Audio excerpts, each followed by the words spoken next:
Hello, and welcome to the Last Alliance University of Alberta Tolkien Society podcast. Join us this semester as we read and discuss The Two Towers together. I hope you enjoy it.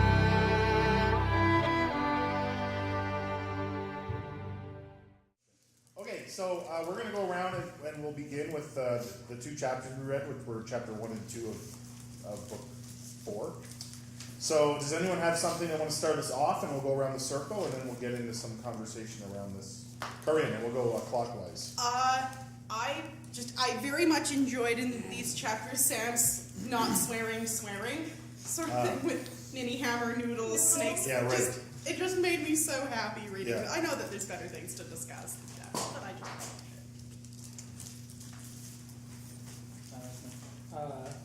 I like Sam's image of Frodo and Gollum as he's swearing on the precious. Right. Because, Frodo grows in stature, Gollum shrinks, but they're the same, Yeah. kind of. I don't know, I just thought it was interesting. Welcome. What's your name? Jen. Jen? Nice to meet you. Rick. I'm Rick. Really good at introducing himself. Same. Any thoughts or comments? You don't have to. We just get me here. Sure. I really like that in these chapters you really see how important Gollum is. Yeah. I feel like you're reminded that had he not come along, this probably wouldn't have gone very long. Right. I'm happy to see Sam again. Mm-hmm. You know, this whole time we've been reading, there's no Sam, and I really miss Sam. He's so nice. He's so clever in his own way, but also such a dolt sometimes. Yep.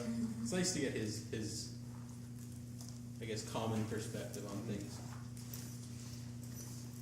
Yeah, I guess mine's similar to what you said in that I really like how you can see Gollum's importance and almost like his expertise in this.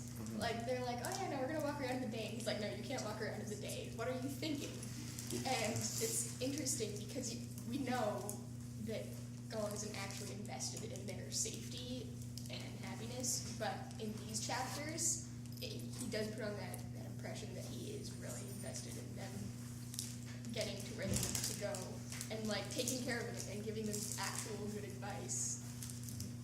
I think it's really interesting. I like Gollum's song at the beginning of the second chapter. Yes.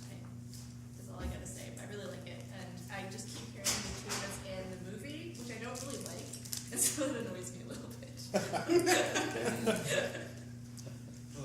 didn't read the chapters. Okay.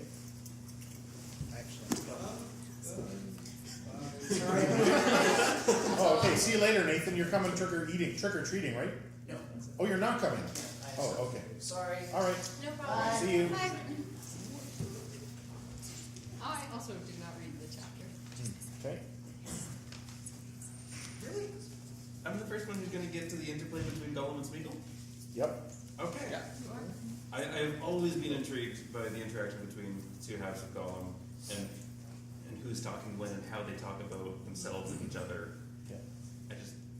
It's so interesting to try and figure out who's actually speaking at any particular moment. That's good.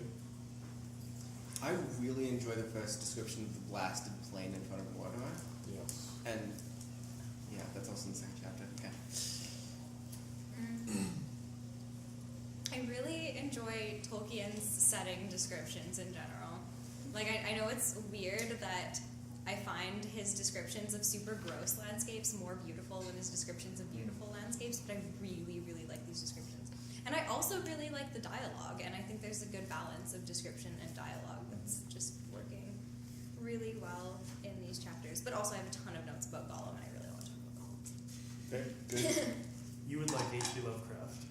Yeah. Descriptions of creepy places. But it's not that I like descriptions of creepy places. I like Tolkien's descriptions of creepy places.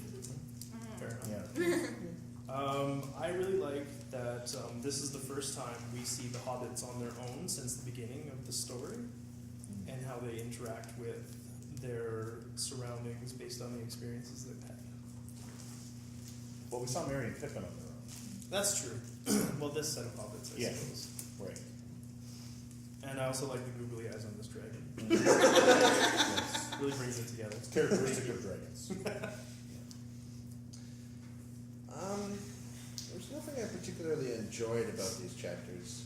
These are the parts of the movie that I always end up skipping because I find them boring, and also I just have a natural aversion to Gollum. But Not even the appearance of the ring ring? yeah, that was cool, but it was so brief, you know, and it wasn't enough to save these chapters. But I just found it interesting how like Gollum has such a sort of a like the elvish things are so like anathema to him. You know, like the elven rope which Sam feels like milk to Sam burns Gollum, and the lembas, which normally is like fulfilling and it's very good for you. Like he chokes on it and it feels like it tastes like mash. So I thought that was interesting, not enjoyable but interesting. Okay. It's going that way. This way. I find it interesting that starting with this book, Sam becomes the protagonist, the one whose eyes we see things through. Frodo, up to this point, it's always been Frodo that we've been, like it's been Frodo's inner thoughts and Frodo's description and Frodo's impressions, and now it's Sam's. And it's interesting. It'd be interesting for me to talk about why Frodo drops out at this point and what that means, and whether that has something to do with the ring or whatever it has something to do with. So. I'm Jordan.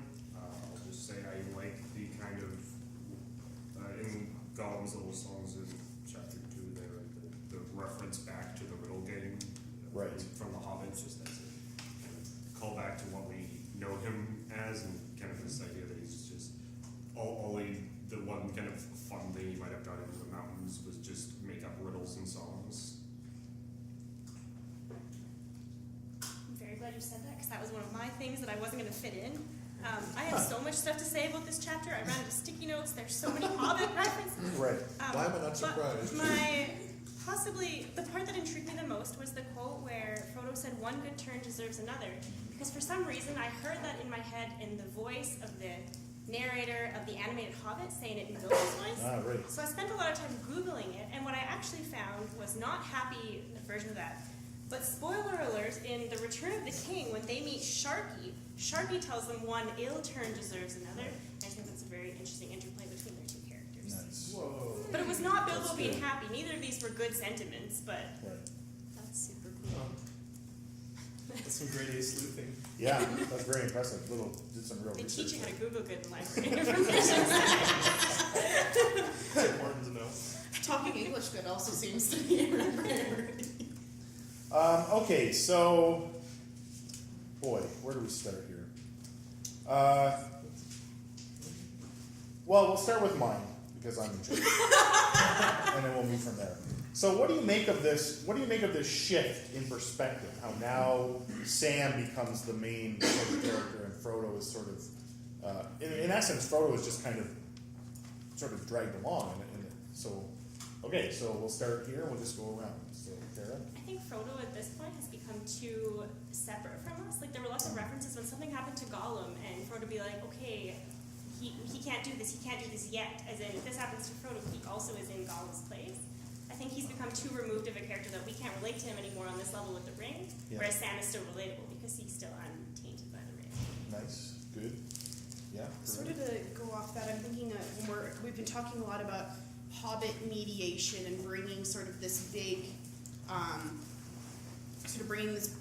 world down to our level. And I think Frodo cognitively is sort of stuck up in this high realm of like, I need to get the quest done, and he's like caught up in that. And his thoughts are probably pretty dark, and I don't think you necessarily want to take the reader through the journey in that. Whereas Sam's keeping us still really upbeat and positive, even when we're stuck in the Emyn wheel and we may not get through. And there's Sam to bring a different perspective to that. Okay, good. Robert? And I found that Frodo's almost not present for a lot of this. Yeah. Like, from the time they start climbing down and he physically loses his vision because of these oppressive things over top of him, to like when they get down in the Martians and he's just a shell. He's a zombie kind of trailing along, not really thinking about what he's doing, not really making any sense when he talks. So he's almost lost this whole time. He's not really present for any of it.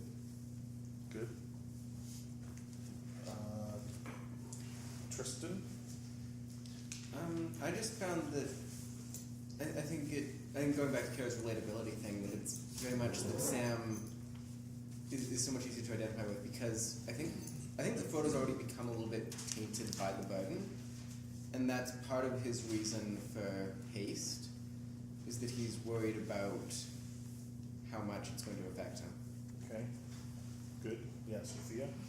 I am going to point out that we're actually not in Sam's head for the entirety of these 2 chapters. We're in Frodo's head for the part where he, it seemed to Frodo that he heard voices out of the past, right. and then he hears, what a pity Bilbo did not like stab the vile creature.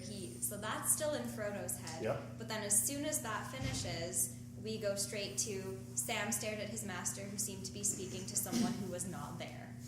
So I think it's really interesting because this is sort of the last time that we're in Frodo's head, and then we go straight back to Sam, and Sam is like, oh, Frodo's become even stranger. Like in his dealings with Gollum, suddenly he's a step stranger. Yeah. Although I would still agree that for the most part it's because Frodo is becoming more and more distanced. Yeah, so that's great. There's another spot where we get Frodo's internal reflection on bearing the ring, and I can't remember if that's in the second. I think that's in the Dead Marshes bit. Yeah. Where he feels it getting heavier and heavier. Yeah, that part. That's the only. Okay, so just starting, if we look at in the Taming of Smeagol, right? We have this language on the second page where Frodo says, "Every day that passes is a precious day lost. I am tired, Sam." Right? So that's one indication. And then just on that same page, did you see them again, Mr. Frodo? Sam asked. "No," said Frodo. "I've heard nothing and seen nothing for 2 nights now," which is both a reference to Gollum, but I think also this kind of blindness that's starting to get to him. And then you have that language that Sophia mentioned, which, by the way, and I think I don't know if I mentioned this before, maybe not because I wasn't here in the last semester, but that quote of Bilbo's and about Bilbo having to, or Bilbo's compassion for Gollum is evoked in all 3 of the books of the trilogy. So this is where it comes up in the 2 Towers. It comes up again in the Return of the King, and I think that we're meant to hear that as that.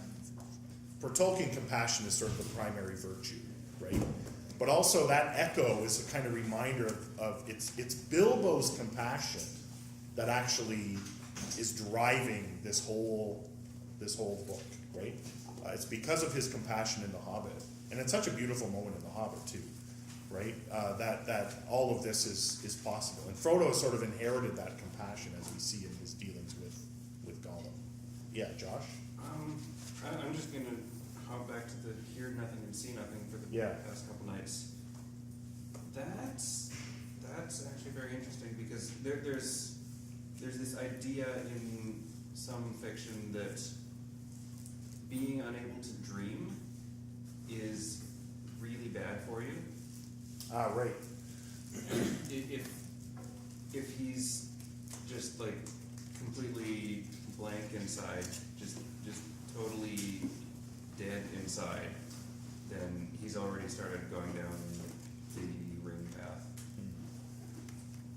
So, what does this, from what we see in Frodo in these 2 chapters, one of the things that we've talked about over the months is the way the ring works and the power that the ring has, right?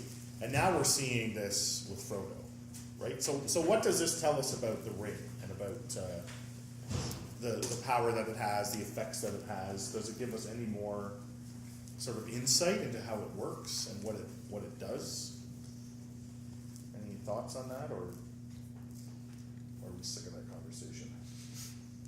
Yeah, Tristan? I mean, it's not made very clear in these chapters, but it seems that, it's mentioned in the second chapter, the burden's growing heavier, and Frodo's losing touch very much. And whether that's how much of that is ring is not made clear in these chapters, but it seems to be pertaining to that burden because it's not happening to anyone else.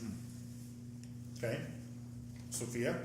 A less talked about ring effect, but it heightens, or it heightens the effect that evil things have on you, or it lessens your resistance to evil things. Like, I don't think Frodo would have gone blind from the Nazgul's screech if he hadn't been wearing the ring. And there's also how he goes into this dreamlike state when he's in the Dead Marshes, although I guess you could argue that's because of the stab from the Morgul blade, but it makes you more susceptible to evil things. Okay. Kara and then Robert? I was just going to say, you kind of get a lot of the effects. It's not explicitly mentioned that it's the ring, but when Gollum can't eat the bread, Frodo is very concerned. And he says, okay, I guess you can't even try, not yet anyway. So he's very hopeful that if something that it seems that he's concerned that the ring has done this to Gollum, and will the ring do this to him as well? But because they're with Gollum, there's still hope for him yet. Like, Gollum might be able to maybe try the bread. And that's a great moment. And that again shows Frodo's attitude toward Gollum that Sam does not share, right? And that's going to be really important when we get to Sam's big failure later on, right? But Frodo, in that moment, like that not yet moment, is suggested to him that even Gollum may be healed somehow, right? Which is really, I mean, that's really amazing, right? And remember, this is not how Frodo thought back in Bag End, right? When he said to Gandalf, "Oh, if only Bilbo had stabbed him," right? And Gandalf had to kind of teach Frodo in that moment, right? It's Lorien, was it? In the movie, it's Moria, but in the book, it's in the Shadow of the Past. Oh, I think. Yeah. Did someone else? Yeah. Oh, yeah, Robert. And we've been talking a lot about how the ring kind of twists your worldview and how this other will is kind of subverting your own. And this is, I think it's explicitly stated now that Frodo's talking about, Sauron's will is weighing down on him. He feels it, he feels it very acutely now. Yeah. So now we get to know that, oh yes, this has been happening all along, but as they get closer, this is going to get worse and worse and worse, that Sauron's will is going to start to consume Frodo. Well, and that raises a really interesting question for me, and that is, what do you make of this sort of the ring having a kind of physical weight to it, right? That's so interesting. It's not like it's physically weighing him down, and it's like, how's that possible? It's just a little piece of metal, right? Dan? I think it's in their head or in their soul, kind of like when you go to the doorway and you hold your arms out and then you your arms feel floaty. Yeah. I think it's on their soul. Okay. And they perceive in their mind that the ring is becoming heavier. Yeah. So it's affecting them that way. Because Sam later carries Frodo, right? So it's not like Frodo himself is physically Double heavy, in weight or anything right? like that. Yeah. So, but it's interesting from Frodo's perspective. The ring literally it's dragging him down, right?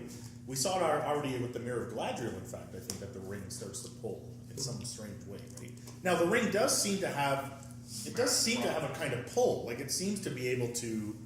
It has some strange agency where like it slips off Isildur's finger and. Like that. So it does seem to have changes size to fit different. Yeah, and maybe there is in fact a kind of strange pull on it, which I don't know, but it's just really interesting. Corinne and then Sophia.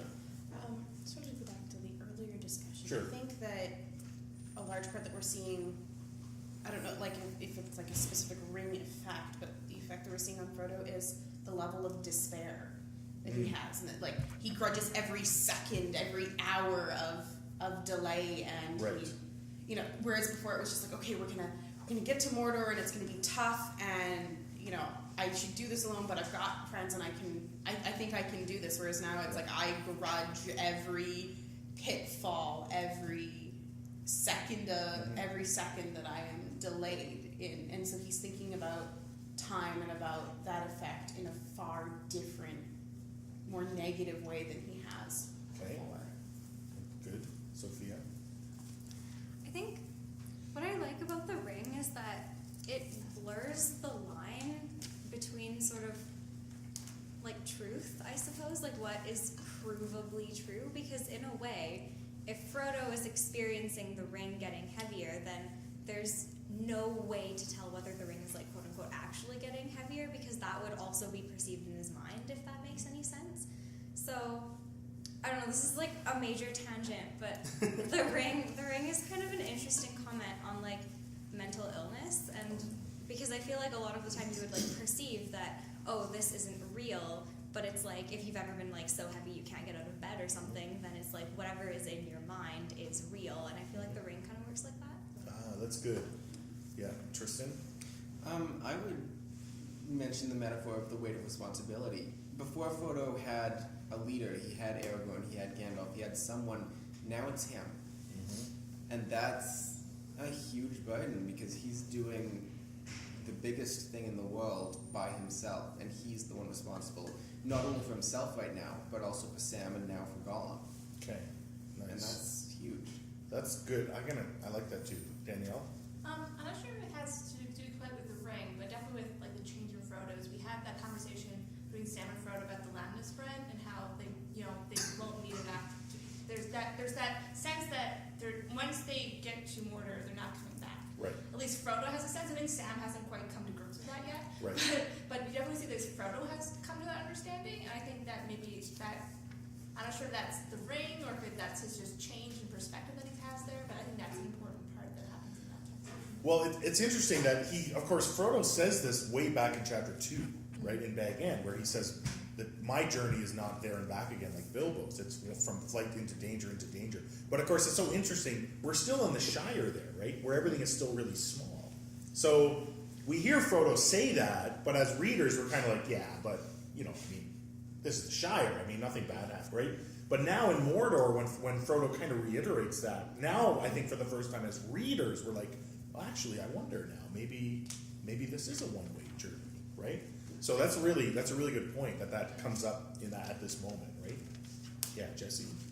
I was going to say, I think it's interesting that Frodo is more of a commanding presence. Like, I don't know if he's explicitly using the power of the ring to command obedience from Gollum. I know he does it in Return of the King. Right. And it's a very, Sam is a very different image Yes. of almost the exact same thing, but it's a very, I don't know, it's just an interesting thing because Frodo has the ring, and that is one of the things that the ring can do. It dominates, it commands. That's really interesting. So I don't know if this is Frodo growing in stature because he's more noble, or if he's growing because he is inflated with his power. Right. Whoa. Okay.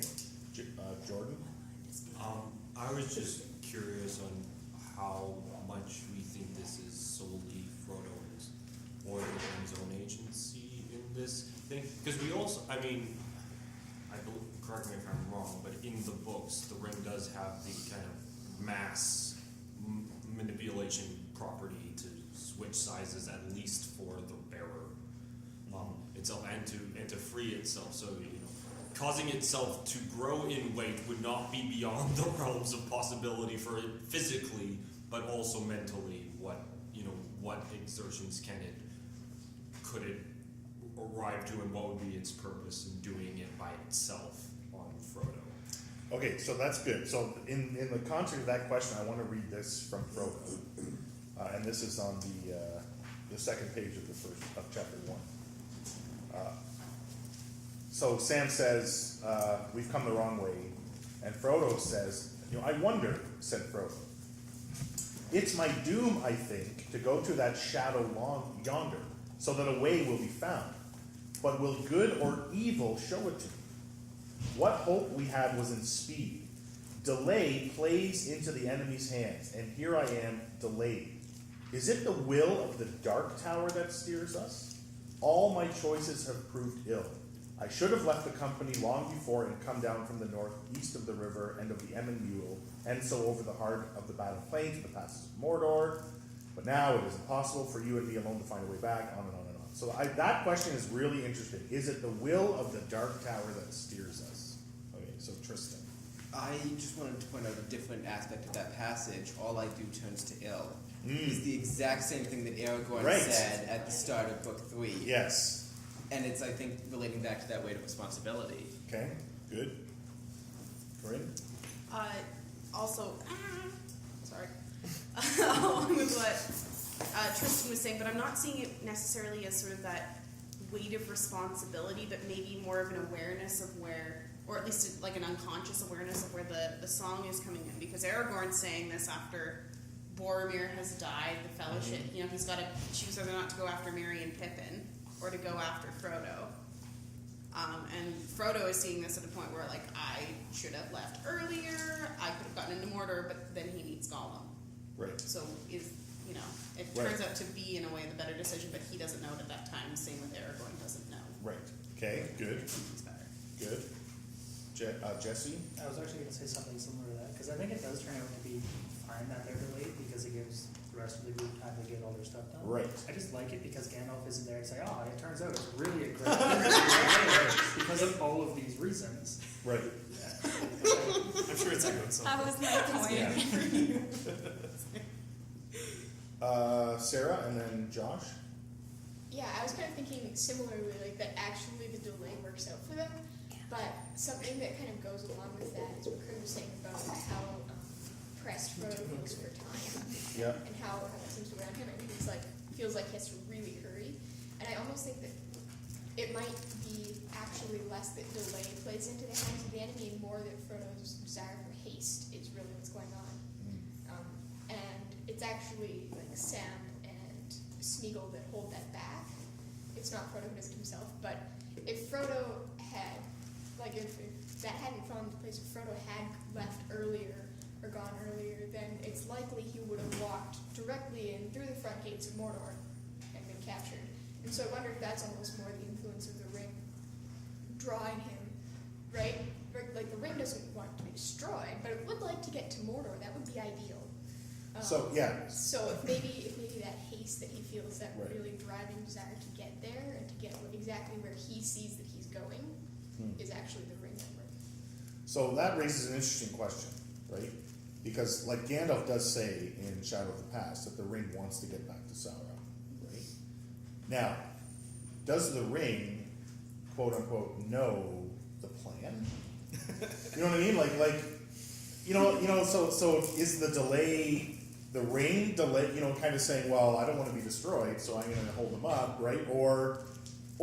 And just because the delay in the end ends up working to good doesn't mean that the delay is done by a good force, right? So it could very well be that it is the will of the Dark Tower or someone even more insidious in the background that is causing a delay that in the end still works out for the best because that's the Ainulindalë, right? So, okay, let's start this way. So Nick, and we'll go around this way this time. Well, I think that like the ring, since it sort of contains the spirit of Saruman, like Sauron, sorry, names are too similar. Like his malice, his will to dominate, it's sort of like his spirit. I think it sort of operates on a very primal level, like emotions and desires. Especially it plays off of those. So I think that it knows that Frodo wishes to destroy it, but also it sort of knows that by it can only go back to the place where it was forged. So it's probably just playing on that desire to sort of speed it to a place where it can be free. It's like, help, I'm kidnapped, rescue me, sort of thing. Like whenever the Nazgul are nearby, it's like it knows when, to it, friendly forces are near. So it's sort of sensing that they're getting closer to Mordor. So it might just be inherently saying, increasing Frodo's desire to get there, or it's just like, doesn't like have sentience or anything. But it just operates on like emotional, like primal levels. Okay. Sophia? I have not thought of sufficient proof for this yet, but the ring feels to me like a one step ahead sort of planning, because it's clearly got some sentience, but at the same time it's not like a truly thinking being. So I would argue that at this point it wants to get back to Mordor, but it's not actually thinking about, I'm going to get destroyed and planning in the long term. It doesn't seem to have those capabilities. The other thing that I just really liked regarding the delay is how the Emin-Muil themselves are like working against them. Like the landscape of the hills is designed to be hard to pass and to funnel you towards the center of them. Just like that note was really cool and reminded me a little bit of the Old Forest and how it like funnels you towards the center because it doesn't want you to be able to get through. Yeah, good. Sarah? I guess what I thought primarily is actually I don't think that the ring recognizes that it's going to be destroyed, because we talked about the fact that Sauron doesn't have that idea either, and if the ring is an extension of the way that Sauron thinks about things, then it is all about the idea of being used for power. It wouldn't really consider the fact that Frodo might want to destroy it. Right. It probably thinks that he's going to challenge Yeah. Sauron, and so either way, he ends up with the most powerful person if he gets back to Mordor. Yeah. So I think that might be what actually drives it. I don't think that it recognizes Right. that Okay. Frodo wants to destroy it. Good. Robert?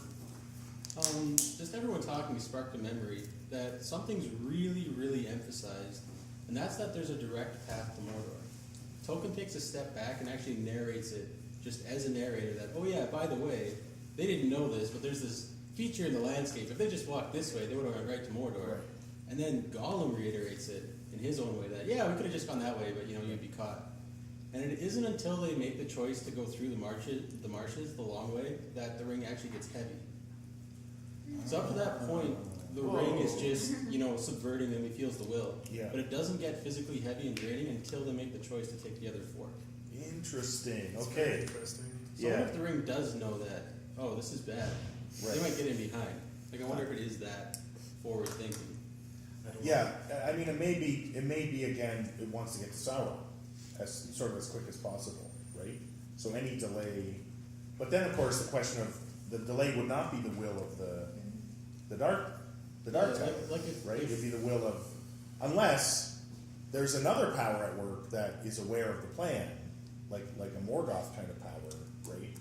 I mean, there's all these powers at play. What's really interesting, right, is maybe that's part of this chapter is kind of give an indication of all these powers that are in play, and in the midst of it, you have these two little hobbits, right, that are trying to find their way in the midst of and that's the big, small, again, theme, right? Yeah, Kara? This kind of builds up Sarah's point. I'm not entirely certain if you could say the ring can be aware, but if the ring could be aware, I'm wondering if you have that issue where evil tends to be overconfident. Like the ring, if it is thinking this, is thinking, if I can just get to Mordor, I can fix this. Like, I can stop the rest of the planet's tracks. As long as he just gets me there, I am strong enough to get away at that point. Okay. Right. Okay, good. Sophia? I think the ring functions on this sort of primal attraction and primal forces, this blind desire for power or hunger. It was really interesting how Smeagol reverts more to Gollum when he talks about how hungry he is. So I thought that was really neat. So I feel like because it's linked to these just very simple instinct type of urges, I guess, primal urges is what you would call it. I would argue that the ring just feels this draw to get back to where Sauron is, and it's trying to pull them there, but not that it's more conscious than Right. that. Yeah, okay. Taryn? Well, I haven't read the chapter in this book, so I'm not sure how founded in the text this is going to be, but I'm just wondering if perhaps the delay and kind of this rush to get to Mordor could be two halves of the same thing, an instance of the enemy kind of working against itself inadvertently. Sauron's there's definitely some suspicious things going on by this river, I better delay that, while the ring is simultaneously I better get to Mordor as fast as possible. Okay. Dan? I really like all these metaphors about the ring either having sentience or no sentience. And I keep thinking about how it's kind of like a program, coded. It functions on a bunch of if this then that statements. So if you're going towards Mordor, then drive them along the easiest path. If they go against that path, then get heavier. Right. Just very basic. Yeah. Yeah. It fits with my entire Middle Earth theme of it being the Matrix. Sophia? A lot of the delay, too, is because of the landscape. And Right. the landscape is the way it is because of Sauron. The dead marshes are because of, Right. old battle plains got flooded in a battle that was, Sauron's fault. Right. And I'm going to argue that because, we know Sauron has some sort of influence over the landscape, he can kind of twist the mountains in Mordor to do what he wants, probably, whether consciously or subconsciously, just because of his evil presence, like the Emin Muil have become more evil and more twisted as well because he's there. So I don't think that was a conscious thing, but I think he's been like twisting the hills to make them harder to get through. Nice. All right, let's talk about Sam. That's all I'm going to say. So, someone start us off. What do you make of Sam's character here? How is he developing as a character? Is he the same as when we met him in the unexpected or the long expected party, Kira? I think he's actually really out of character that he wants to essentially strangle Smeagol, Gollum. I don't know. I think it's good that he doesn't, but like I think it's really out of character. I find that interesting. Okay, Robert. Yeah, it's almost like he has this gut adverse reaction to his presence that he normally wouldn't have. Like I don't know, he's physically reacting to his presence like this is bad, we need to kill him, I should strangle him, I should tie him up, we should string him up and leave him behind, he's going to kill us in our sleep. So it's really interesting that he's having all these thoughts when normally he's a pretty, pure-hearted guy willing to trust people.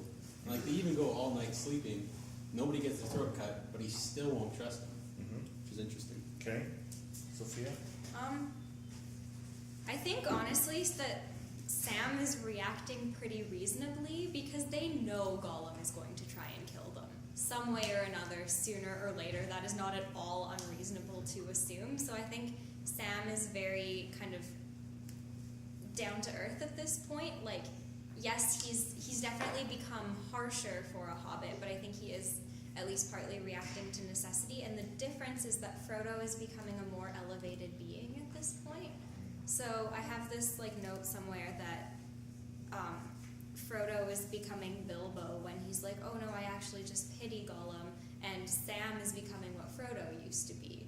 Right. So you're showing that progression. Also, I like the phrase, Sam was gentler than his words, and I think it's really important. Right. Good. Dan? Not really related to this, but earlier we were talking about how Frodo sort of accepts his fate. About his one-way journey, but Sam doesn't quite. Right. That made me remember that Sam often talks about this tree he's going to plant when he gets back home and all this. It's reminiscing about Hobbiton. Right. Okay, good. Kara? This is less a comment with Sam, but more like directly to your point. Sam is like the absolute embodiment of hope, whereas at this point, Frodo has already started to slip into this despair mindset. Sam never really loses that. Well, towards the end he might, but you always hear him talk. He's like, yeah, I brought this cooking box just in case that it's something I can fire with. Yeah. It's chicken or something. It's interesting. So, okay, this is interesting.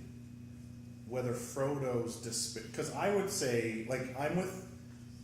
It's interesting how Tolkien is able to make you sort of appreciate all the different positions, right? Because on the one hand, I agree with Sophia, right, that Sam is in a sense being realistic with Gollum, even though he's at the same time kind of wrong about the way he treats Gollum, right? So and then at the same time, while I do think that, I wonder, is this despair that he has a ring-induced despair, or is it actually a kind of realistic presentation of how things are going, right? And I think there's maybe a little bit of both there, right? That we have to kind of go. I think Frodo is right to kind of say, yeah, this is going to be a one-way journey, right?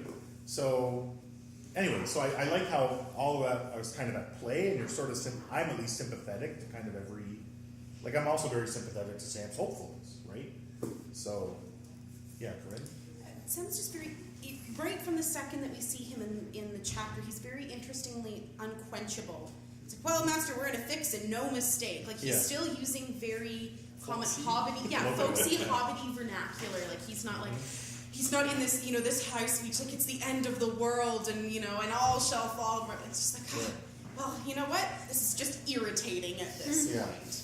And he's almost become more cheery in some ways, because when we see him right at the beginning, he's like, oh, Gandalf might turn me into something unnatural, and he's worrying in a lot of ways about what's happening. And right now it's more that it's irritating that they can't get through the Emin Muil. And he's frustrated by it, but he's still very cheery, which is sort of strange when you're stuck in a labyrinth of rock. It's a very hobbit way to be. Yeah, he's the ultimate every hobbit. Yeah, I mean, I think that he is really at this point becoming a kind of cheerleader for Frodo as well, which is kind of his job, right? Like he you know, whether this is the epitome of being a hobbit, right, or not, it's clearly he is seeing his role as to keep Frodo going, right? And to do that, he has to kind of put a bold face on it, whether he feels it or not. Right? Sophia, and then Taryn, and then Sarah.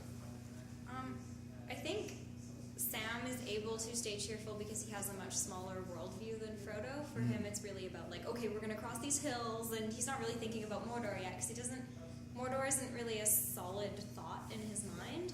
Whereas for Frodo Frodo has a much better understanding of what is at stake and what he's actually fighting against. Yeah. But it's not helping him. Right. And we saw a similar thing with the Palantir too. Like, the Palantir gives you this, like, it gives you much more of a view than you would normally have, but that's not a good thing because it drives you to despair. Yeah. So I think, like, having this broad sight is a very, very dangerous gift because it's only a good thing if it's truly uncorrupted. If you're like Gandalf, if you're like really, you know, channeling that, because for most, at least in this series, we see it go wrong so many times where like the more of the world you can see, the worse it looks. And so having a broader perspective drives you towards despair, which is not what you're supposed to be doing because they do get out of it. And often there are like little hopeful things at work that you can't see with that broad sight. So it's like almost better that you just have faith and continue doing your job rather than try to like look beyond that because then you're just going to despair. But we see the opposite of that, don't we? Like when Gandalf, for example, although we don't know what he says to Theoden, but I think he tells Theoden the plan. Yeah. Right? So he broadens. He sort of says to Theoden, "This isn't just about dealing with Saruman. This is part of a bigger," and that's part of what gets Theoden out of his funk, right? But like the only time we see it go well is with Gandalf, because Gandalf's got that like coming straight from. So like that's kind of a rare example of it actually being good. Yeah. Is when you know it's coming straight from the source, and like Gandalf can give you that broader perspective. Okay. Because in any other case, it's not coming from a good source. Yeah. Like with Frodo, or with Denethor, or with Saruman, or like. Of course, Frodo got it from Gandalf as well. Right? Like in chapter 2, right? He gets the whole thing laid out to him in Bag End by Gandalf, right? True, but he doesn't have Gandalf here now. Right. If he had Gandalf here now, he'd be like, oh, it'll all work out. Right, okay. Now he has the ring, so it's like his mind has been opened, but then he has this force of despair working on it after it's been opened. So the bugs are coming out of the window, and it's just a mess. Needs a hit of Gandalf. Taryn? Yeah. Just to reply to that, I think part of the distinction could be kind of in hope versus in actually like trying to scope out the future, like versus the idea like almost like a fortune telling. Like if you know the future, you think you know the future versus hope for the future. But my original comment was on Sam's character, because if we go off the idea of Sam as sort of every hobbit, I wonder if some of the things that seem initially contradictory about his character, like this kind of visceral reaction to the evil of Gollum, are so unusual. If he's meant to be kind of, I don't want to, like, sort of like in your like pastoral sense, like your simple, everyday, rustic kind of type, there with a very clear delineation and distinction between good and evil, you'd almost expect him to have that very visceral kind of reaction, just being like, oh, this is evil, and kind of like shying away from it. Not that he's like inherently like untouched and innocent, but like that the distinctions would be more clear for him. Okay. Good. Matthew, did you have something? I argued my way out. Okay. Dwight? Well, I was going to agree with the matter of perspective, because one distinction we have to keep in mind, like we don't know it in the context of the Two Towers, but Gandalf has an even broader perspective over all the movies and shakings, whereas even people he tells everything to, they're still looking at it from a perspective of how it affects me and mine, and But the other thing to keep in mind is Gandalf, he may know the big picture, but even with Gandalf, we don't see him actually trying to manipulate the big picture. It's always something little that then snowballs into something bigger. He doesn't try to, say, put Aemir in charge of the Rohirrim. He helps Theoden in this singular way, and then everything moves. Nice. Okay. Robert? I wonder if a lot of his like writing on this comes from just like wartime psychology and what he was exposed to. Because if you're holding out, if you're holding the front lines and you're just persisting and you're being Sam and you're just in the moment and things are going, fine. They're not good, obviously, but things are going fine. You're not being overrun. You're not being overwhelmed. You can continue. But like, if you look at any of the maps of what the Axis powers were doing, if the everyman had knowledge of that, it would have put you into despair. I think. If you're like, oh, we're on the front lines and everything else is kind of crumbling, I think we're done. Yeah. And then you crumble too with it. Yeah. Okay, good. Jesse, did you have something? I thought I did, but it's not really worth saying. Okay. Karen? Just kind of to build off of that idea, it's sort of like in a lot of epics or like ancient stories, you always have the idea of like, oh, we want to know the future, but there's also that same kind of idea, like nobody who wants to goes and finds out the future ever actually wanted to know what happened. Like if you're like, I don't know, like any number one of mythical characters, it's like you want to know how you're going to be horribly murdered by your spouse, like maybe not. Right. Okay. It's like you think you want to know. Yeah. Okay.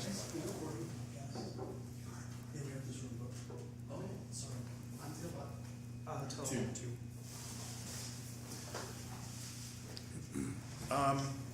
Yeah, that's good. Anyone else? I like how, Sam is kind of becoming a leader, right, here. Like, he's leading the expedition, right, until Smeagol sort of takes over the kind of leadership, right, which in itself is really interesting, right? But, Sam is, at least in the first chapter, he's the one who, he goes first to go over the edge of the little cliff or whatever that is, right? And Frodo's like, what are you, out of your mind? Or, like Sam is the one who's now kind of driving this.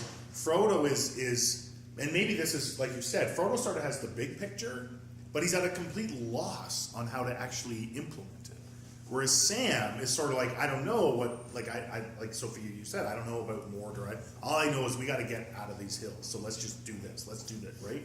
And so it's really interesting how this is opposite from what we had at the beginning in the Fellowship, where Frodo was the one making the decisions and determining the plan and setting the pace and telling Pippin we're not going to take the shortcut because we don't want to go to the Green Dragon or whatever. You know what I mean? Like Frodo is the one who's moving everything forward. So it's a really interesting shift. Yeah, Kara. Actually, not a comment, but I have to relate to yours first. When you talk about him going over the edge first, Yeah. a lot of that is, it kind of relates actually back to the mental health analogy where there are a lot of things that I am incapable of doing. But if someone else is incapable of doing that or someone else is going to risk themselves for that, all of a sudden I'm like, no, you can't do that. I'll do that because I'd rather myself fail or hurt myself than you do that. But you talked about Sam leading the expedition, and you kind of get a moment here of Sam being his own cheerleader when they're talking about when Frodo accuses him of not tying a good enough knot. Oh, yeah, Sam's yeah. like, whoa! Yeah, right. Like, not that they're good at climbing, but knots are my thing. And he Yeah. actually makes a comment that he puts as fast a hitch over the stump as anyone could have done in the Shire or out of it. Right. Like, there are not a lot of, as much as I adore Sam, there are not a lot of skills that he has that no one else in the Shire could beat him at. Right. There are people who actually work on boats who are probably really good at knots. But Sam is saying that he is actually the best at knots. And he doesn't really toot his own horn about anything in the series. Like, even stuff like vegetables, he's not like, oh, my vegetables are the best vegetables. It's just this one thing where he's like, excuse me. That's a great moment too, right? When the rope comes down, right? And obviously there's something magical there. And Right? Sam understands that. Yes. Frodo is looking for a logical explanation. Right. Sam's like, I called the rope. Yeah, exactly. It's like lovingly stroking it. When he's heartbroken that it could have frayed, and that was the worst thing, not being able to tie a proper knot. That's a great moment. Yeah. He doesn't set up for himself a lot. Right.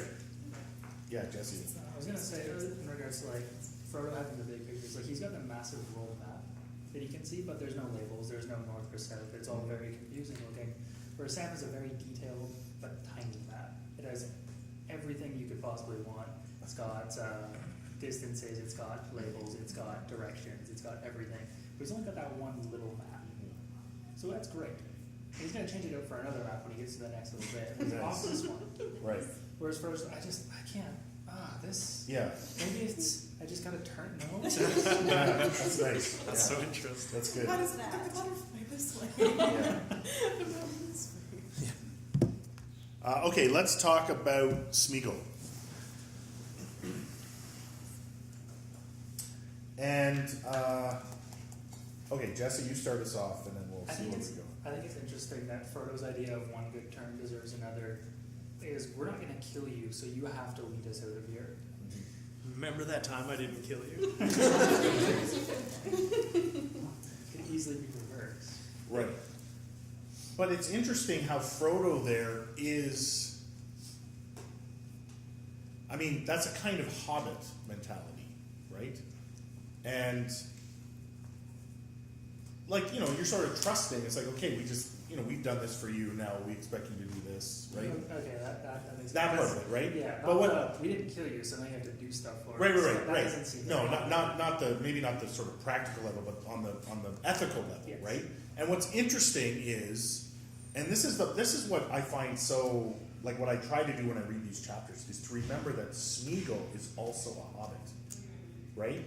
And so there's and remember when Gandalf is talking to Bilbo about the riddles, or is he talking to Frodo about the riddles? I don't remember where. About the riddle game, where the reason Gollum could get the answer to these riddles was because he was a hobbit, right? He was reaching back into this time, That was right in the Hobbit. right? That's part of the narration. Yeah. So you get a sense where like Frodo is almost like he almost has these expectations of Smeagol to be hobbit-like, right? Whether those expectations are realistic or not is the question we're going to have to deal with. But for Frodo, he seems to already, in fact, I find through all these chapters that Frodo is treating Smeagol a bit like you would treat a hobbit. Well, and a dog, which we're going to get at some point because that's such an interesting, you know, Freaky ass dog. But yeah, but you know what I mean? Like it's almost like Frodo is giving Smeagol the benefit of the doubt, right? And which Sam, of course, has big problems with. Okay, where do we start? We'll start down this way. So Dan. Mine's quick. I just wanted to say somebody else that treated Gollum like a hobbit was Bilbo. Right. Having a riddle game with him. And if you want to talk about hobbit mentalities, how about believing that this scary undermountain monster will let you go if you win a game? Yeah. It's a very hobbit mentality. Right. Good. Sophia? Also quick, but I really like how when Gollum's clearly trying to be like really tricksy and go like, oh, but where are you going? Frodo just says, we're going into Mordor, of course, and you know we're doing that. Yeah. I like it because not only is it, and then, you know, there's like that whole, Gollum like screams as if such frankness and the open speaking of the names hurt him.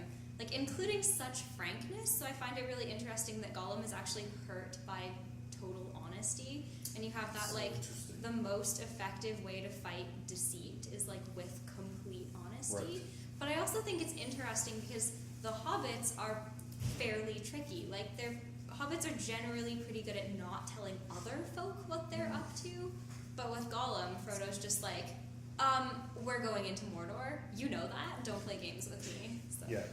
And it's interesting too, like Frodo he does treat Smeagol almost like an equal, right? Like he and this may go back to Frodo's sort of internal.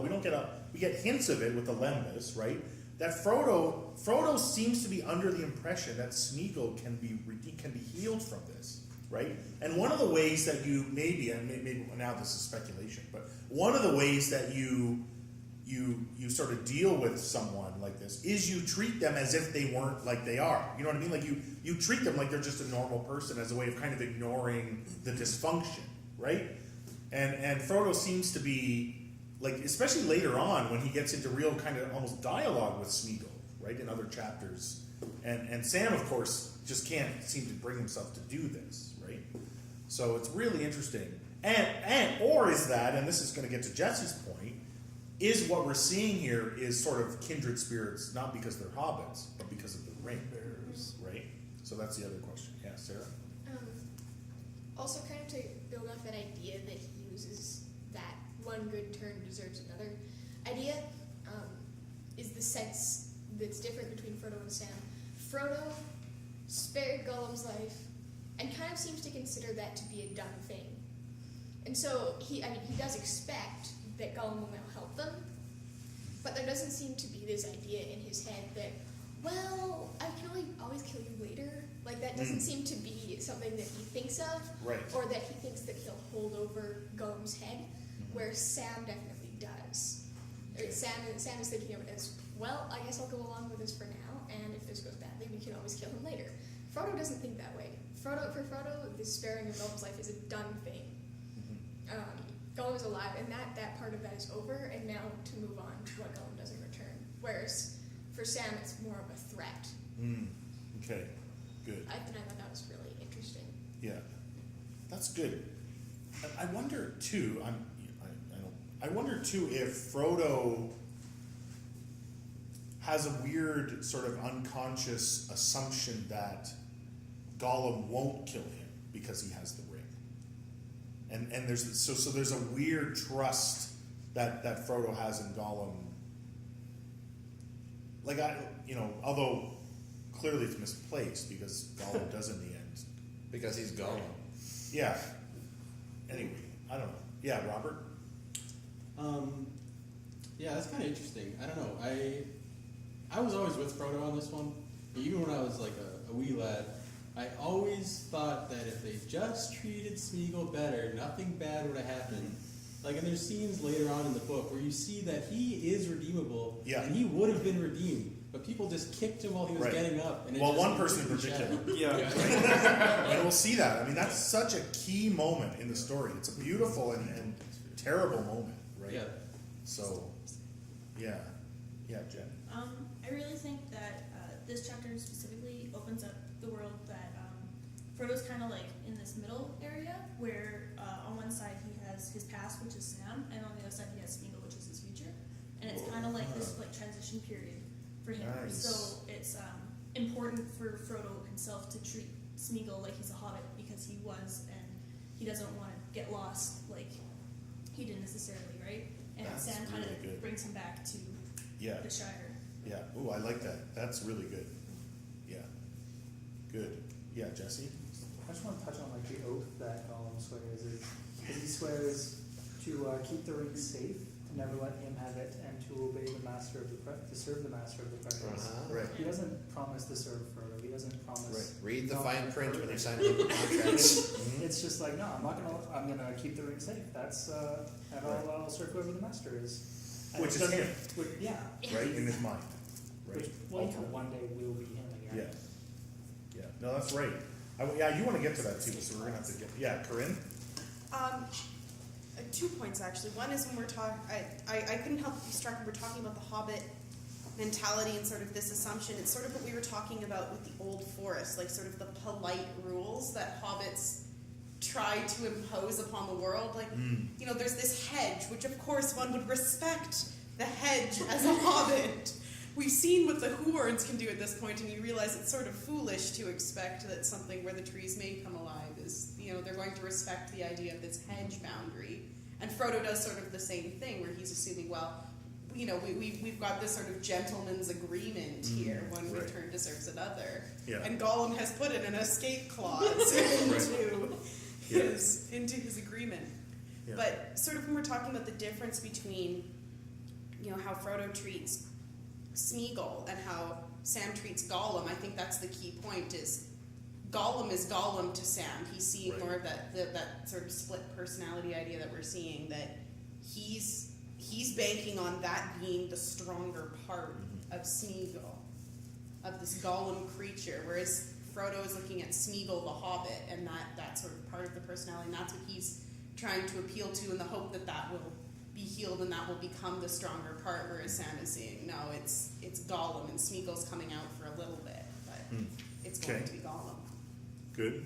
Kara? Kind of to go off of Jesse's point of the tricky questionable oath. And actually, Sarah's point about how Sam kind of holds this "we could kill you" threat as a threat forever. That's actually one place where I think Gollum and Sam are similar, and I don't think they're actually similar in very many ways. Because after they both fall asleep, Gollum comes back and he's kind of acting like a dog. He's like, "Better, are we rested, ready to go? Nice hobbit says sleep beautifully." That's creepy. I trust Smeagol now very, very good. So it's like, look, I've let you sleep through the night, and now you're expected to trust me. So you're going to do this all the time. So eventually, when you sleep through the night, I have a chance to do something awful. Like it's, look, I did this one good thing. Do you trust me now? He instantly asks him that, which I think is mistake. So I want to get in. We'll do Dwight, and then we'll come back to this, and we'll go to that exchange. Because there's a couple things that I think. Because I'm touching on that too for my second point. But the first one is just kind of the tragedy of Smeagol in a sense, because he's trapped in that we know he's redeemable, but it's also tragic at the same time, because one of his initial reactions when they're like, "Wait, you've been to Mordor," and he just cringes and he's I know. About how the Nazgul and the orcs just tormented his hands and everything else. But then immediately after that, he's swearing about the dwarves and elves and nasty hobbits and elves with their bright eyes, because it's like you get the context from Aragorn and Legolas that the elves didn't actually mistreat him in any way. They're actually really, really nice to him in a way. Yeah. But there's something about them. He's just tormented by the ring to such a depth that any kind of good or light just hurts. And that might be part of what Frodo, because Frodo sees this and he feels the wound in his chest, and he's like, "I'm never going to be able to." He already knows there's no going back in that. Yeah. And then I was going to touch on the oath too, but I'll let you. Okay, well, let's go to that. Let's go to that initial confrontation, which is really the kind of the taming moment, right? And I have to find it in my book. Is it? That's in the second chapter, right? Or When is they it do in the the first oaths? one? Yeah. Yeah, in the second chapter. Oh, I didn't do the poem too. Shoot. Okay. Or the riddle. Or the riddle. No, it's right Yeah. at the end of the first chapter. Oh yeah, right. The Okay. second last page. Oh yeah. Okay. Good. Yes. Down. Speaker promise. Right. Okay. So one thing I just want to make sort of a general comment, and this is, I think, a difference between the movie and the book. In the movie, the Smeagol, and this gets to Josh's question too, the Smeagol Gollum binary is presented as sort of good Smeagol, bad Gollum. But that's not, I don't think that's the way it is in the book. It's much more subtle, right? In the book, it's more like optimistic Smeagol and pessimistic Gollum, not good and evil, right? I don't think. So, and I think that's an important distinction to make when we start talking about the way Smeagol is acting, right? Because I think when Smeagol does make this promise, I actually think that, I think when he comes back, I'm not convinced anyway, when he comes back at night and sees them sleeping beautifully, that he's thinking in that moment, oh, if I let them sleep and I'll kill them. I actually think he's genuinely sort of tamed there, that he actually thinks that because there is another moment in the second chapter where you see it start to wear off. Something happens where Sam notices a kind of gleam, right? So I don't think it's a matter of Smeagol is good, Gollum is wicked, right?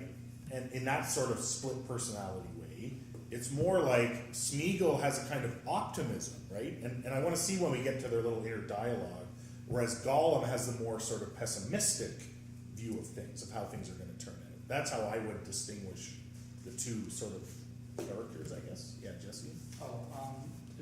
Jess and I were watching the commentary version of the movies, and Andy Serkis was actually saying how he didn't see the Smeagol as good either, because he pointed out that Smeagol was the one that committed the murder in the first place for the ring. Right. But Smeagol is capable of being nicer, but he's also the more evil of the two. Right. The worst of the two, because Gollum is kind of like an animal. Yes. Whereas Smeagol is knowingly bad. Yeah. Right. Like Smeagol is not good, right, and Gollum evil, right, in the book. Because you're right. Smeagol is the one who, Smeagol obviously had that in him, right, already before he had the ring, right. Sarah and then Dwight. So I guess you could present this idea that Smeagol is actually consistently self-serving, It's just that it changes, and his personality changes depending on what he sees as what is going to be best for him. So like when he's Gollum, the only thing that he can really see as being best for him is potentially obtaining the ring, but mostly just harming anyone who he thinks will harm him. It's to immediately lash out to gain what he wants. Whereas Smeagol, you said more optimistic or maybe more forward thinking. So is thinking more, well, I can do this in a more sneaky way. I can do this in a way that will bring less risk to me. If I can get the ring away without being stabbed, that would be awesome. Right. And so he still has only one purpose. Right. It's just that he has different ways of going about it. Okay, good. Dwight? Yeah, I was gonna say, in part one, it's just that like Smeagol is more the trickster, Yeah. where Gollum is just simply ruthless. It's kind of that. It's a duality of villains because Gollum will kill you and he will beat you to death, whereas Smeagol is just kind of like, I'm gonna take this while you're sleeping, and then I'm just gonna leave. Okay. So either way, he's getting what he wants. But the other part I was going to mention was the first half of his promise, because when Frodo first tells him, what would you promise? He's like, I promise I won't ever let him have it. So if you want to look at it down the line, because I assume all of us know how it ends, he never actually breaks his promise. Right. Yeah. Right. That's good. Because his exact words, I'll just read it for a second. What would you swear? Right. Smeagol will never let him have. Never. Smeagol will solve you, but will not swear in the process. Right. Right. Good. Why, Indie Circus, thank you for Okay. joining us. Yeah. Jesse? You can always trust Gollum to be Gollum, but you can't trust Smeagol to do much of anything. Okay. Which is, good. I think, why Sam, that's how Sam sees it, is Right. Gollum will always be Gollum, and Gollum's not good. Yeah. Whereas Smeagol, you actually don't know what is going to happen with him. Yeah. Which could be taken more sort of positively. At least with Smeagol, there's the possibility of him doing what he says, right? And I mean, he does. There are points where Smeagol actually does, like he gets food for them, right? Like he does sort of. I mean, this is going to be really interesting with the confrontation between Smeagol and Faramir, right? Where you really get a sense that Smeagol is not an animal. Like he thinks, and he actually, well, we're jumping ahead, but he criticizes Faramir, right, and their policy, and I think justly, actually. So anyway, we'll get to that, but it's really interesting. Like he has this moment of lucidity there, right, and I think with Smeagol, those lucid moments are more likely than when he's sort of Gollum, I guess. Maybe. Josh? So with some of the discussion that's been going on, I'm no longer as certain as I was about Smeagol, but I think Gollum is definitely more subservient to the will of Sauron. Gollum is the personality that is terrified of Sauron and getting dragged back to Mordor, and possibly more subservient to Smeagol as well, because as far as I can tell, Gollum only ever talks in we and us.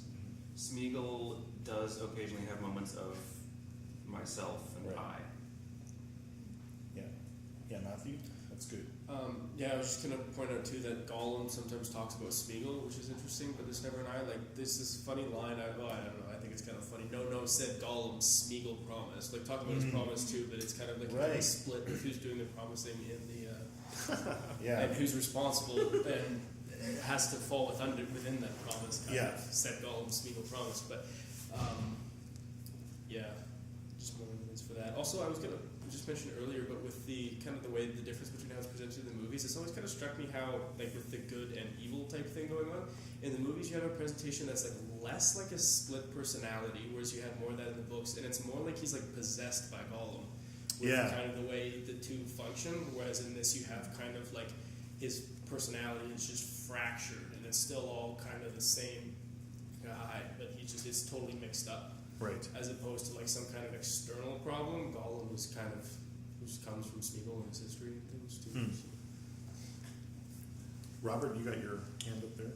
Gollum definitely feels like dissociative identity disorder, and created by the torment of bearing the ring for so long, I think, is letting that personality bear that. And then when he was tortured, letting his personality of Gollum bear that too. And even the murder, he feels like, that's Gollum. Gollum's the one who's had all these terrible things happen and does these terrible things. So it's Smeagol's way of protecting himself and trying to save some part of himself, I think. So it's draws a lot of parallels to actual dissociative identity disorder. It's interesting.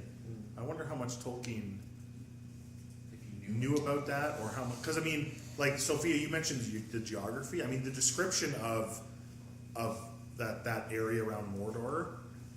I mean, people have said clearly Tolkien's thinking about the Battle of the Somme, and in fact, it's even called No Man's Land, yeah. right? So clearly, there's that geography is thinking of the trenches, right, and the destruction that you saw there. But I wonder if there's a sense too of we talked about post-traumatic stress disorder and this kind of. I mean, that's probably speculating too much, but you wonder if Tolkien witnessed a kind of. He probably would have seen that in people just done things that people would have done or had to have done, and they start disassociating. Yeah, maybe. Matthew, did you have your hand up again, or? Yeah, I just want to clarify. He didn't invent the name Gollum, though, did he? Either he was called that. I'm trying to remember exactly what happened with the village and where they were before. The people, like his family, started calling him Gollum once he started thieving secrets, and he'd go around with that gurgle, and other people called him Gollum. So that's what I think is kind of interesting, is then you have that sound being associated by them with his misdeeds and all these wrong things he's doing, and then this personality develops that he kind of is identifying, and it's in some sense identifying himself with those things too through that personality. So then you have Gollum kind of identified with the misdeeds by Smeagol with the misdeeds of Smeagol, which is just kind of interesting to have that identified together. So he's kind of coming to see himself as that. I want to get to I want to read this. I know we could talk about this a lot, but I want to read the actual text here where he does the promise, because there's a lot of interesting stuff, and unfortunately we're not going to get to. Maybe we will. Okay, so why don't we do this together? We need a narrator. I'll be the narrator. We need Smeagol, Dwight. We need Frodo, Kara, and I don't think we have a Sam here. So okay. So we'll start where Frodo says, "No, I will not take it off you." So this is the third last page of the first chapter. So does everyone see where we are? And then we'll just read over to the next page there. Who has a book like Dwight's? Is it this one? Yeah. Yeah. 807. Yeah. Right at the top. Right at the top. Oh. Okay. All right, we got it? All right, so Frodo, off you go, No, I will not take it off of you. said Frodo. Not unless He paused a moment in thought. there is any promise you can make that I can trust.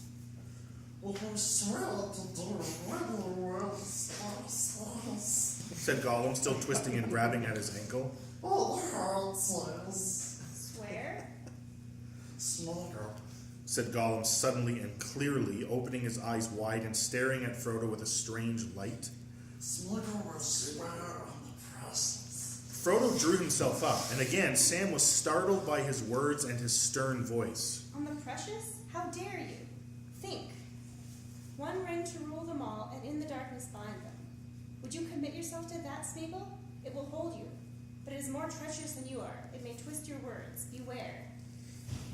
Gollum cowered. And what would you swear? Then crawling to Frodo's feet, he groveled before him, whispering hoarsely. A shudder ran over him, as if the words shook his very bones with fear.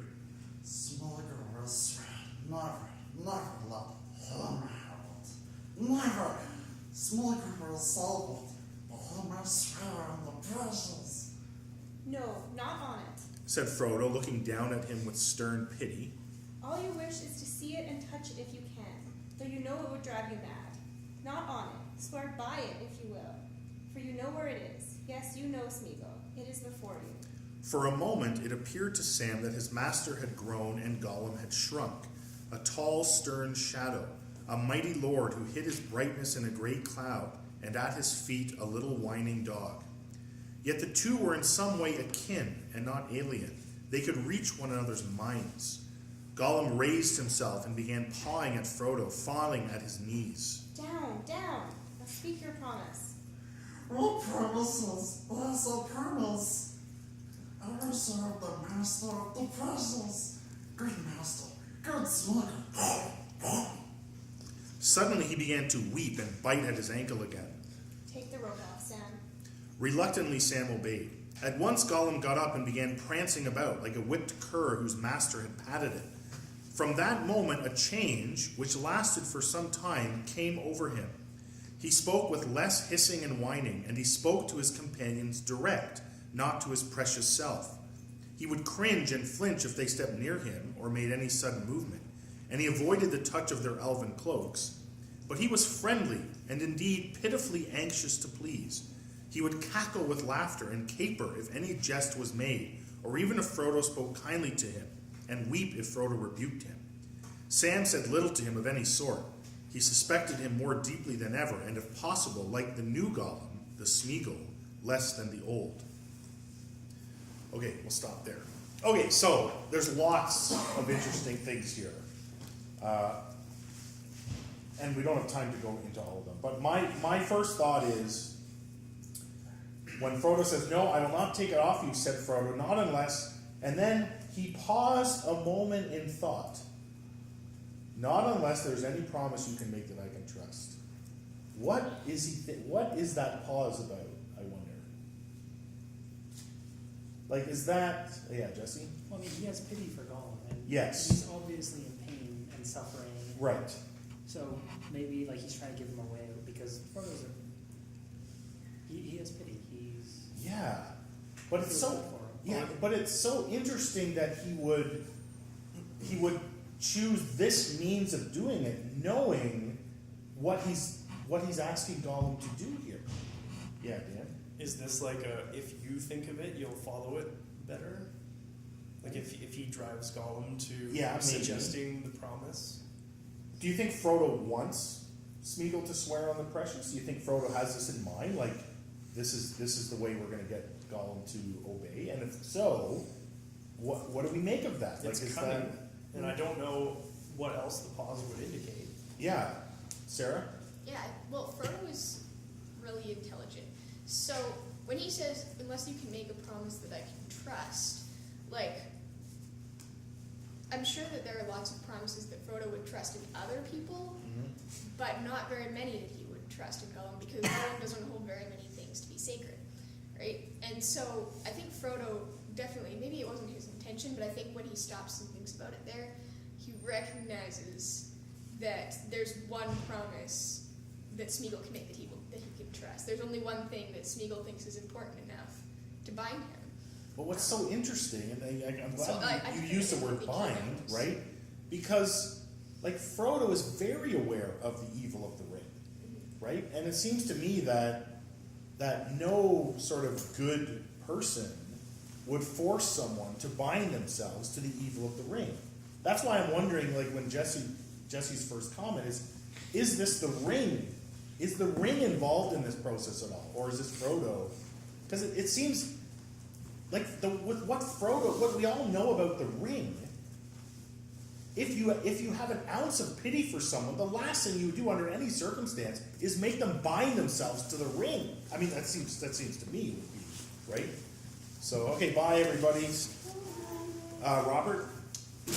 Yeah, I think that's really interesting because we see a change in Frodo here too, where instead of treating Smeagol and Gollum like an equal, all of a sudden he's above him. Right. He's pushing him And down it's like dog a dog. language. Get down. You know, instead of saying, it's okay, you can stop, or whatever else you do to talk to him like an equal. It's very like master to servant kind of language. Yeah, Corinne?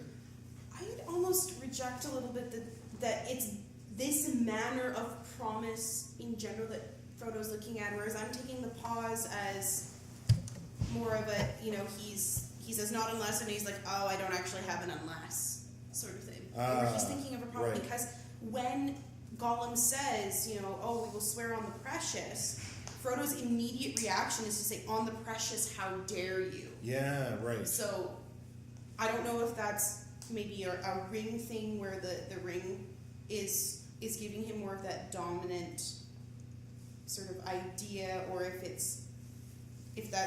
Frodo's trying to make a claim on the ring at that point, like how dare you swear on the precious when I am the ring bearer, and that's why he's elevated in that manner.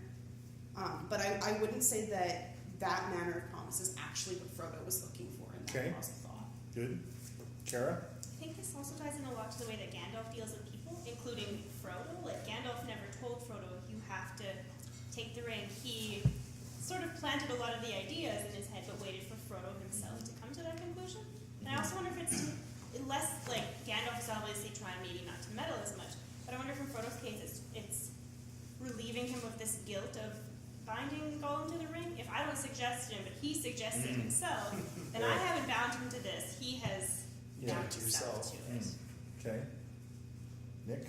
Well, it's sort of going off what Corinne was talking about, like knowing Frodo, he probably never intended to use the ring, given Smeagol's experience, but also at the same time, the ring has become Gollum's entire existence. He spent 500 years in a cave on the bottom of the mountain, obsessing over it, keeping it, loving it. It is his reason for being.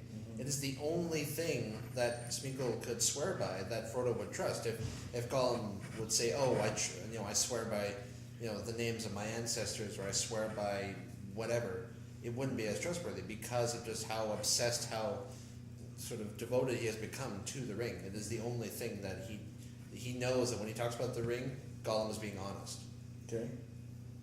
Josh? A couple things.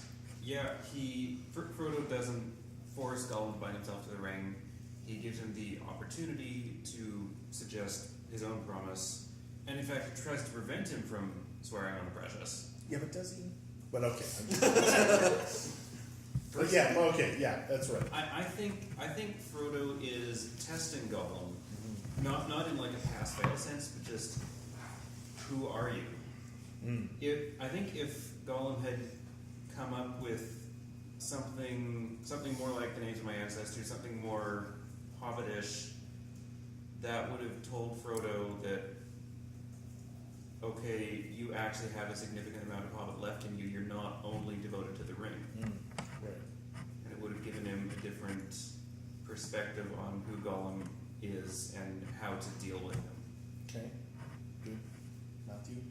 Yeah, I think I agree. He's putting the choice on Gollum for sure, and allowing him to do that act of like making an oath of service and then carrying it out, which is kind of help dig Gollum a little bit out of the weeds. But I'm just not entirely sure what to make. And I'm curious what you think of the distinction between swearing on the ring and by the ring, as far as binding himself to the evil if it goes. Because there is that's when we get that line about like no, not on it, said Frodo looking down at him with stern pity. So we get that indication of the sternness and his pity when he's like preventing Gollum from swearing on the ring. I'm not entirely sure what the distinction there with the relationship to the evil of the ring. I think that's a very practical moment, right? When Gollum says I'll swear on it, what Gollum means there is that he wants to touch it. And Frodo sees right through that. That's why he right away says not by. I was thinking it was some kind of that's what I think is going on. Yeah, right. And that's where the stern pity comes by too, because you see like that's Smeagol's little attempt, right? Kind of like Bill. Remember Bilbo and Rivendell? Hey, can I just see it? Right. So that's Smeagol's little, and the stern pity. I think Frodo is seeing. I mean, maybe Frodo's even thinking of Bilbo, right? He could be. And that's why he says buy it, because he says to let Smeagol touch it, let alone even see it, would just drive him freaking more, right? I think that's what's going on there. Yeah, Dwight? I think it's a little more technical and customary than that too, because in part is like he doesn't want Smeagol to touch the ring, but there's also a nuance there, because by swearing by the ring, Gollum is bound as long as the ring exists. Whereas when you swear on something, it has to be yours to swear on first. Like, if you see, like, kings and all that, I swear on my crown. If it's not your crown, you're not bound by the oath. So by making that distinction, if Gollum were to swear on the ring, he doesn't have the ring, so he hasn't actually sworn anything. So I think it's also a case of just Frodo showing more of his insight and intelligence, because we have to remember Frodo isn't necessarily being stern, because the dog language and imagery we get is all from Sam. This is how Sam is picturing Frodo, not necessarily how Frodo is picturing himself or how even Gollum is picturing Frodo. That's true. Taryn?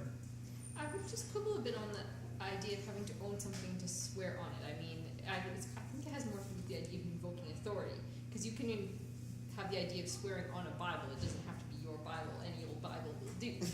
But it's the idea of invoking that authority, and it's just very problematic in this case that the highest authority that is being invoked is the authority of the Dark Lord. Right. Well, and this is where, while I agree that, yeah, Frodo is sort of giving him Gollum the choice and is saying beware, I think Frodo is very aware that for Smeagol there is no choice here, right? You know what I mean? Like, he's not, like, Frodo's not, I think he knows that Smeagol's going to go for this, right? That's where I'm kind of like, is this a little bit of the ring doing its thing here, right? Yeah, Robert? I like all this language of talking about Frodo trying to put the responsibility on Smeagol, about asking him the question. Because we see that a lot with the influence of Sauron, like even with Saruman. He thinks he's doing something good, but his thoughts have been twisted, so he's putting the responsibility elsewhere.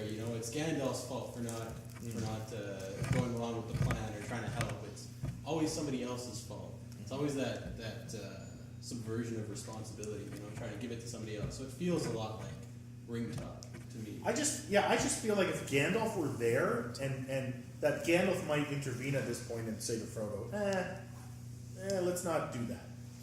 But I don't know. Yeah, wait.